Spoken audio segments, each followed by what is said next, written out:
ভাই গরুটা তো দেখতেছি অনেক ভালো, তা দাম কত চাচ্ছেন? এরকম ডাটের গরু বাজারে খুব কমই আছে। এই গরুটার দাম 1,80,000 টাকা। কি ব্যাপার, এই লোকটা এত দাম বললো কি জন্য? ভাই ঈদের যেহেতু বেশি দেরি নাই, সে তো আর কথা বাড়াতে যাচ্ছি না। আপনারা 1,50,000 টাকা দিচ্ছি, গরুটা আমারে দেন।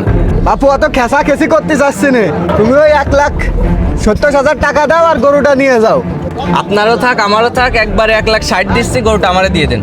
এই দামে বেচলেও আমার 40,000 টাকা থাকবে না। আচ্ছা ঠিক আছে, টাকা দেন।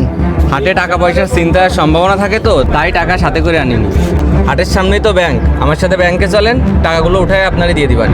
আচ্ছা ঠিক আছে ভাই, আপনি ব্যাংকের দিকে যাতে লাগেন, আমরা আসতেছি। ভাই আপনি আমারে এইভাবে ঠকাতে পারলেন? আমার মা অসুস্থ ছিল বলে আমি গরুটা বিক্রি করলাম, আর আপনি সেই সুযোগে আমারে এইভাবে ঠকালেন? আমি আপনারা কি রে ঠকালাম? আমি তো আপনার কাছ থেকে আগেই দামাদামি করে নিছি। দামাদামি করে নিছেন তা নয় বুঝলাম, কিন্তু তাও আমারে আপনার ঠকানো উচিত হয় নাই। ভাই অত নাকে কান্দা কান্দেন না তো। আপনি বিপদে পড়েছেন না পড়েছেন ওটা তো দেখার বিষয় আমার না। আমি আপনার কাছ থেকে টাকা দিয়ে গরু কিনে ব্যবসা করলাম কি না করলাম এটা তো আপনার দেখার বিষয় না।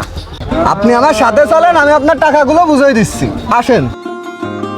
চারিপাশে প্রতারকের আনাগোনা অতিরিক্ত বেশি, তাই এই কুরবানি ঈদে গরুর হাটে একটু সাবধান থাকবেন, কেননা আপনার চোখের সামনে দিয়ে আপনার টাকাগুলো নিজেরা হাতিয়ে নিয়ে যাবে, অথচ আপনারা বুঝতেও পারবেন না। এই ভিডিওটিকে বেশি বেশি করে শেয়ার করে দিন, যাতে করে এমন বিপদ যেন আর কারোর সাথে না ঘটে এবং সবাই সতর্ক হতে পারে।